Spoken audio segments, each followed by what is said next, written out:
बिस्मिल्लाहिर्रहमानिर्रहीम। हम कंटिन्यू कर रहे हैं अपनी lecture series on introduction to business, chapter number 9, production and operations management. Last lecture में हमने ऑपरेशंस मैनेजमेंट प्लानिंग के ऊपर बात की थी और हमने डिफरेंट एस्पेक्ट्स को देखा था कि किसी भी कंपनी के लिए ऑपरेशंस मैनेजमेंट प्लान में facility location, facility layout, material requirement planning, purchasing, inventory control, quality control के ऊपर बात होती है।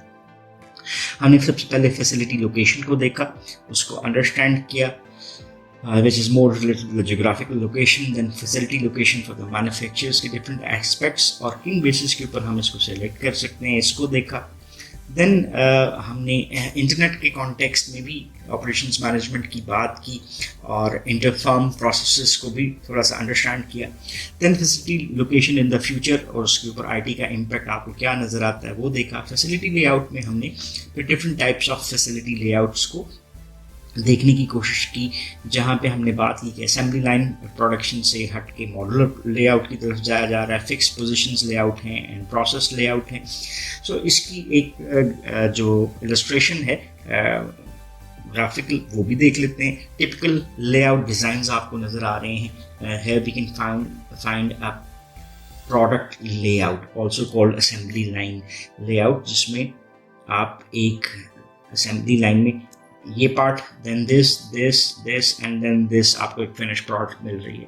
इसी तरह से प्रोसेस लेआउट जो था, जिसमें frequently used in operations that serves different customers, different needs. Storage है, देन कटिंग है, कटिंग से स्टैंपिंग, डिबरिंग, कटिंग से असेंबली की तरफ और देन डिबरिंग से असेंबली की तरफ, बेंडिंग एंड देन असेंबली की तरफ and then packaging and shipping. So हमने जो बेसिक प्रोसेस है उसकी नीड के मुताबिक अपना ये लेआउट क्रिएट किया और सेलुलर और मॉड्यूलर लेआउट की एग्जांपल आपके सामने ये नज़र आती है। So that is one explanation. And then आपको फिक्स्ड पोजीशन लेआउट भी नज़र आते हैं। मेजर फीचर इसका है कि स्केजुलिंग, वर्क, ऑपरेशंस जैसे ये आपको एक फिक्स्ड पोजीशन लेआउट नज़र आ रही है। अभी इसको आगे लेकर चलते हैं और बात करते हैं। नेक्स्ट हमारा जो कॉन्सेप्ट बनता है that is the third one, material requirement planning. MRP भी हम इसको कहते हैं। Basically it's more a computer based operation management system जो यूज करता है हमारी सेल्स फोरकास्ट को to make sure needed parts and materials are available at the right time and place. अगर मटेरियल रिक्वायरमेंट हमारी अगर 10 यूनिट्स की सेल है, हमारी प्रोडक्शन 10 यूनिट की बनती है, तो उसके लिए हमारे पास मटेरियल्स की रिक्वायरमेंट ये है। If this production needs to be 20 तो रिक्वायरमेंट हमारी चेंज हो सकती है। सो मटेरियल रिक्वायरमेंट प्लानिंग इसी चीज़ को इंश्योर कर रहा होता है कि हमारी जो सेल्स हैं उसके मुताबिक जो रिक्वायरमेंट ऑफ द प्रोडक्शन है उसके मुताबिक हमारे पास मटेरियल्स मौजूद हों। इसके लिए एक डेटाबेस भी कहना चाहिए, एक सॉफ्टवेयर भी कह सकते हैं, enterprise resource planning, ERP. Basically, it's a newer version of MRP, that is Material Requirement Planning, combines the computerized functions of all the divisions and subdivisions of the firm, such as जैसे finance है, HR है, order fulfillment है, into a single integrated software program. अगर आप ये चलें, ये हमने तीनों एस्पेक्ट ले लिए, ये फाइनेंस था, ये हमारे पास HR था, फिर ये ऑर्डर था, ये सारी चीज़ें एक जगह पे इंटीग्रेट होती हुई आपको दिखाई दे रही हैं और all processes are informed at one place. So single integrated software program आपका बनता हुआ नज़र आता है। रिजल्ट इसका क्या है? That is the shorter time between orders and payments, less staff needed to do ordering and order processing, reduce करता है इन्वेंट्रीज को, बेटर कस्टमर सर्विस प्रोवाइड करता हुआ आपको नज़र आता है। So this is an explanation of ERP जो आपको नज़र आती है। देन हमारे पास फर्दर जो नज़र आता है fourth element, that is purchasing. Purchasing बुनियादी तौर पे इसको एक्सप्लेन कर लेते हैं कि ये है क्या। This is a function in a firm that searches for high quality material resources, finds the best suppliers and negotiate the best price for goods and services. So purchasing को हम देखिए, किसी भी फर्म ने अपने ऑपरेशंस को continue करना है तो उसको क्या चाहिए? रॉ मटेरियल्स रिक्वायर्ड है, ठीक है। और उसके लिए हमें क्या चाहिए होते हैं, वी नीड सप्लायर्स।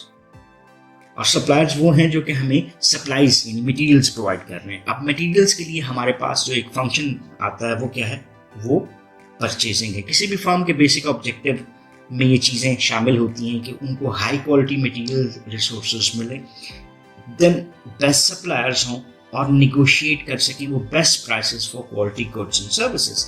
अगर ये सारे मटेरियल्स आपको उस तरह से नहीं मिलते तो फर्ज करें अगर आपको प्राइसेस हाई मिलती हैं तो आपकी प्रोडक्शन कॉस्ट हाई हो जाएगी। अगर आपको मटेरियल्स क्वालिटी में अच्छे नहीं मिलते तो ओवरऑल आपकी प्रोडक्ट की आउटकम जो है वो क्वालिटी गुड्स की सूरत में नहीं बन सकती।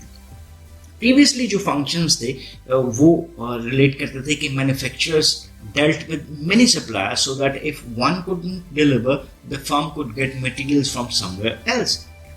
आज के दिनों में जब हम बात करते हैं इस फंक्शंस की कि manufacturers rely more heavily on just one or two suppliers because the relationship between suppliers and manufacturers is much closer than the previous times.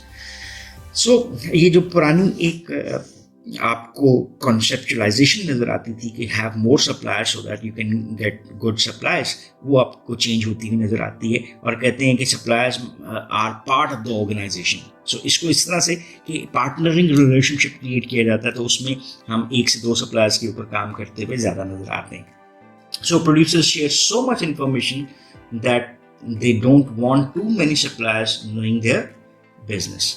दूसरा एक फैक्टर जो नजर आता है वो है internet. Internet has transformed the purchasing functions. जैसे आपको नजर आता है अलीबाबा, अली एक्सप्रेस। अब क्या है कि business looking for suppliers can contact an internet based purchasing service and find the best item at the best price.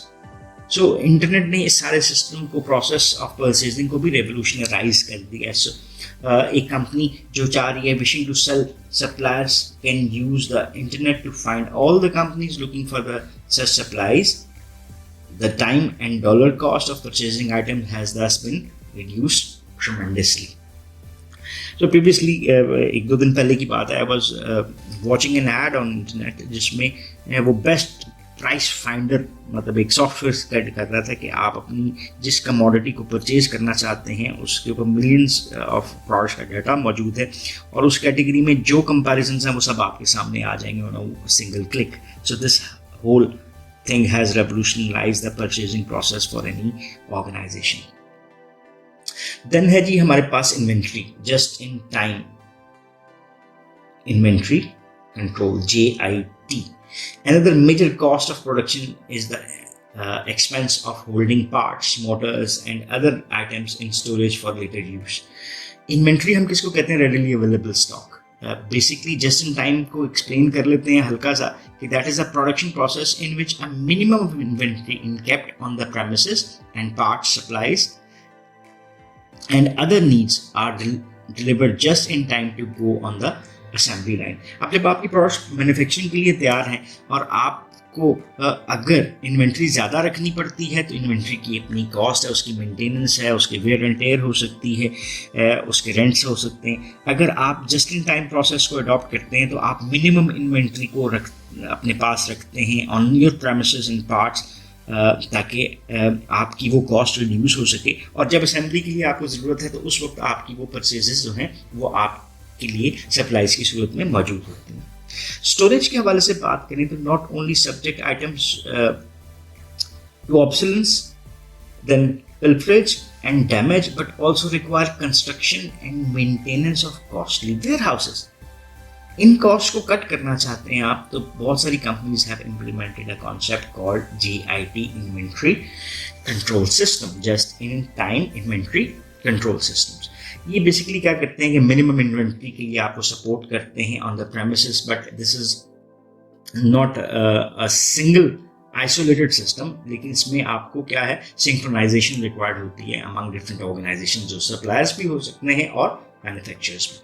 सो ये करेंगे, डिलीवर करेंगे पार्ट्स को, सप्लाईज को and other needs just in time to go on the assembly line और to work effectively. However, the process requires an accurate production schedule using ERP and excellent coordination with carefully selected suppliers who are usually connected electronically, so they know that what will be needed and when. जैसे हमने अभी supplies के हवाले से 2 suppliers की बात की और हमारे सीक्रेट्स इतने शेयर होते हैं कि हम बहुत ज़्यादा सप्लायर्स नहीं रखना चाहते, तो ये एक अनदर रीज़न है कि ERP सॉल्यूशंस के साथ हम अपने क्या है लिंक्ड होते हैं, सो दैट जो हमारे सप्लायर्स हैं वो भी अंडरस्टैंड कर रहे होते हैं कि किस वक्त पे इस ऑर्गेनाइजेशन को कितनी स्टॉक्स की सप्लाईज की ज़रूरत हो सकती है, so they keep on manufacturing their items ताकि उस नीड को फुलफिल कर सकें। देन हमारे पास आ जाता है जी डिफरेंट कॉन्सेप्ट्स जो कि रिलेट करते हैं किसके साथ, क्वालिटी कंट्रोल के साथ। Quality is a major objective जो किसी भी प्रोडक्ट और सर्विस के साथ एसोसिएट करता हुआ दिखाई देता है। सो maintaining quality means consistently producing what the customer wants while reducing errors before and after delivery. Past की अगर हम बात करते हैं तो firms often conducted quality control at the end of the production line, लेकिन products were completed first and then tested for quality. So this results in several problems. ये problems क्या बनती हैं? पहली चीज कि need to inspect work required extra people and resources. Second, if an error was found, someone had to correct the mistakes of or scrap the product. So this of course was costly. Third, if the customer found the mistake, he or she might be dissatisfied and might even buy from another firm thereafter. So ये problems जो इस सारे process quality control के साथ associate करती हैं, इन्होंने realization दी कि quality is not an outcome, it is a never-ending process of continuously improving what a company produces. So quality control should thus be part of the operations management planning process rather than simply an end of the line inspection. Because अब जब आप चीज़ें बना चुके हैं तो quality control उसको किस तरह से बेहतर कर सकती है, सिस्टम को रिवाइज करना पड़ेगा और आपका कस्टमर भी डिससेटिस्फाई हो सकता है। सो इन प्रॉब्लम्स की वजह से ये बेसिकली कंसिडर किया गया कि जो क्वालिटी कंट्रोल है that must be part of an operations management system, जो हमारा प्रोडक्शन ऑपरेशंस हैं उसका पार्ट होना चाहिए। सो कंपनीज ने डिफरेंट टेक्निक्स को अडॉप्ट करना शुरू कर दिया। हमारा इनकी detail will be out of the context of the lecture. जो डिफरेंट क्वालिटी कंट्रोल टेक्निक्स हैं, सिक्स सिग्मा क्वालिटी, ये बेसिकली सेट करता है बेंचमार्क को of just 3.4 defects per million opportunities, detects potential problems to prevent their occurrences. That's important to a company that makes 4 million transactions a day like some banks. So Six Sigma की application, then SQC, Statistical Quality Control, ये processes हैं जो कि manage करते हैं use का to continuously monitor all phases of the production process and ensure quality is being built into the product from the beginning. So statistical process controls आपके पास आ जाते हैं, वो क्या है? This is the process of testing statistical samples of products components at each stage of production and plotting the test results on a graph, so managers can thus see and correct any deviation from quality standards. So ये क्या करता है? Make sure करता है products को जो कि standards को मीट कर रही हों, जो स्टैंडर्ड्स को मीट कर रही हों for the needs of quality control inspection at the end, because mistakes are caught much earlier in the processes. So statistical quality control or statistical process controls thus save companies much more time and money as well.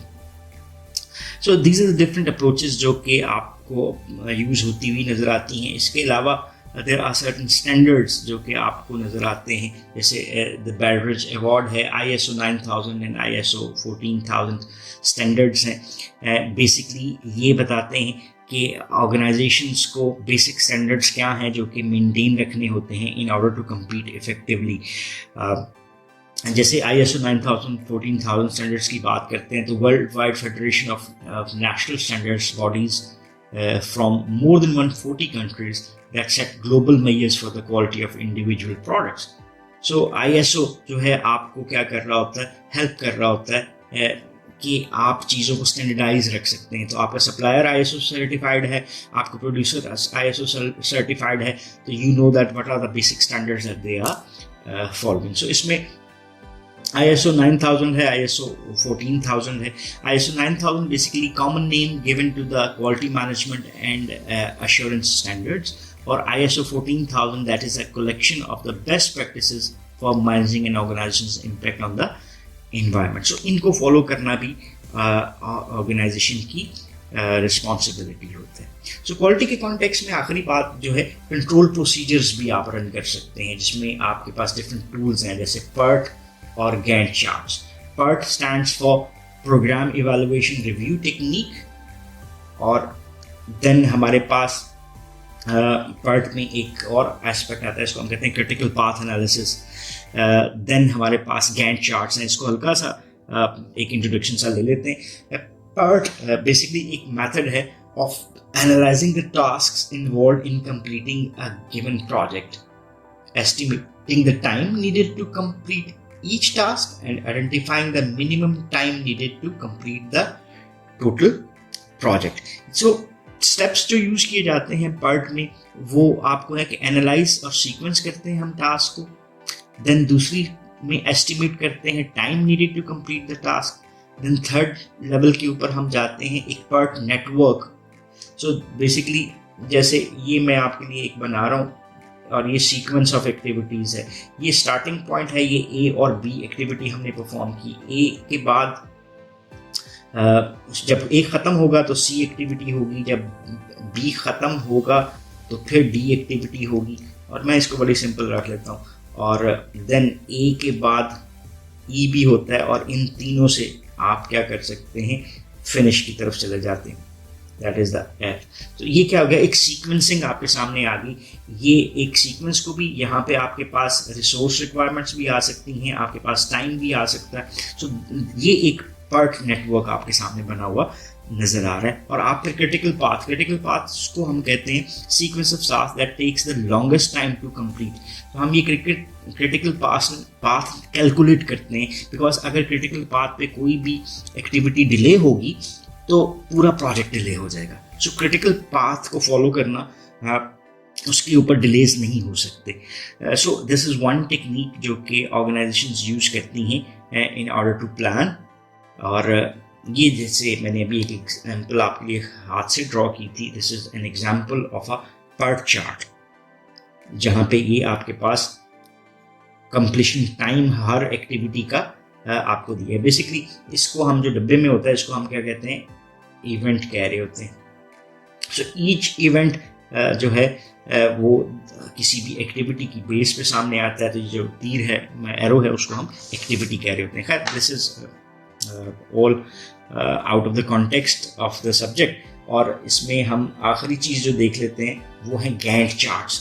Gantt charts basically आपके लिए कुछ इस तरह से बनते हैं कि आपके जो तमाम का तमाम प्रोजेक्ट है, उसकी सारी एक्टिविटीज़ और उसकी सब एक्टिविटीज़ और मेन एक्टिविटीज सारी इसके ऊपर आ जाती हैं, और आप टाइम के ऊपर यहाँ पे आपके पास टाइम फ्रेम आ जाता है, ये टाइम आ जाता है, ये एक्टिविटीज़ आ जाती हैं, और आप कहते हो कि जी ये पहला A फंक्शन इतने टाइम में परफॉर्म होगा, और यहाँ से दूसरा फंक्शन शुरू होगा, ये इतना टाइम लेगा, तीसरा फंक्शन इतना। सो Gantt चार्ट्स आपके लिए प्लानिंग के एलिमेंट्स होते हैं जो आपको सपोर्ट करते हुए दिखाई देते हैं। So that I think that's all for this lecture. So इसको हम कंक्लूड करते हैं कि इस लेक्चर में बेसिकली हमने जो प्रोडक्शन प्लानिंग थी उसके डिफरेंट एलिमेंट्स को जो रिमेनिंग एलिमेंट्स थे उनको कंप्लीट करने की कोशिश की। यहाँ पर हमने मटेरियल रिक्वायरमेंट प्लानिंग को देखा, then we talked about purchasing, just in time inventory control and then quality control, और फिर उसकी डिफरेंट टेक्निक्स को हमने ऑब्जर्व करने की कोशिश की, और एट द एंड जो हमने कंट्रोल प्रोसीजर्स ऑर्गेनाइजेशंस रन कर सकती हैं उसको भी थोड़ा सा देखने की कोशिश की है। So that's all about this lecture. If you still have any question और क्वेरीज तो you can ask in the comment section of the lecture and we would definitely love to answer those. So once again thanking you. Have a nice time. Allah Hafiz.